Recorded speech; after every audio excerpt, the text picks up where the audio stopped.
रियासत तेलंगाना में corona virus की वबा शिद्दत इख्तियार कर गई है। पिछले 24 घंटों के दौरान रियासत भर में 2251 नए केस दर्ज हुए हैं। महकमे सेहत की जानिब से पिछले 24 घंटों के दौरान रियासत भर में 79,000 से ज्यादा अफराद का कोरोना टेस्ट किया गया, जिसमें से 2251 अफराद कोरोना से मुतासिर पाए गए हैं। कल एक ही दिन में रियासत भर में कोरोना से 6 मरीजों की मौत हुई है और ग्रेटर हैदराबाद के हुदूद में 355 नए केस दर्ज हुए हैं। वहीं मध्य प्रदेश में हुकूमत की तमाम कोशिशों के बावजूद कोरोना का कहर जारी है। रियासत में कोरोना के एक्टिव मरीजों की तादाद 35,000 को तजावुज कर गई है। वहीं पिछले 24 घंटे में रियासत में कोरोना के 5,939 नए मामले सामने आए हैं। कोरोना के बढ़ते कहर के बीच हालांकि वजीर आला शिवराज सिंह चौहान ने पूरी रियासत में लॉकडाउन के निफाज से इनकार किया है, लेकिन रियासत के 17 अजला में अब तक हफ्ते से 10 दिन के लिए लॉकडाउन का निफाज किया जा चुका है। वजीर आला शिवराज सिंह चौहान ने रियासत में ऑक्सीजन की फराहमी और रेमडेसिविर की फराहमी को यकीनी बनाने का ऐलान किया है। वजीर आला ने अवाम से हुकूमत से ताउन करने की अपील की है।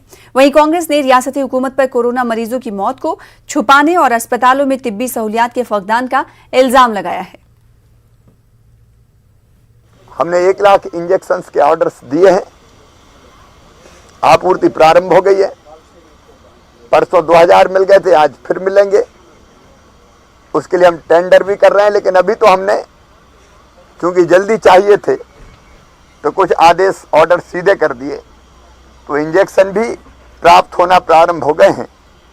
इंजेक्शन का भी प्रोटोकॉल है, किसको लगना है किसको नहीं लगना, तो डॉक्टर्स उस प्रोटोकॉल को पालन करते हुए ही जिस पेशेंट्स को जरूरी है इंजेक्शन लगाएंगे, जरूर लगाएं। और वो भी हम लगातार कोशिश करेंगे। प्राइवेट को भी हमने टाई अप करवाया कंपनी के साथ।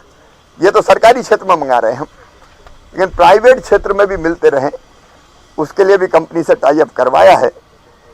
जो बेहतर व्यवस्था हो सकती है, बेहतर से बेहतर, क्योंकि परिस्थितियां तो जैसी है वो पहले हमने कभी देखी नहीं है, लेकिन हम कोई कसर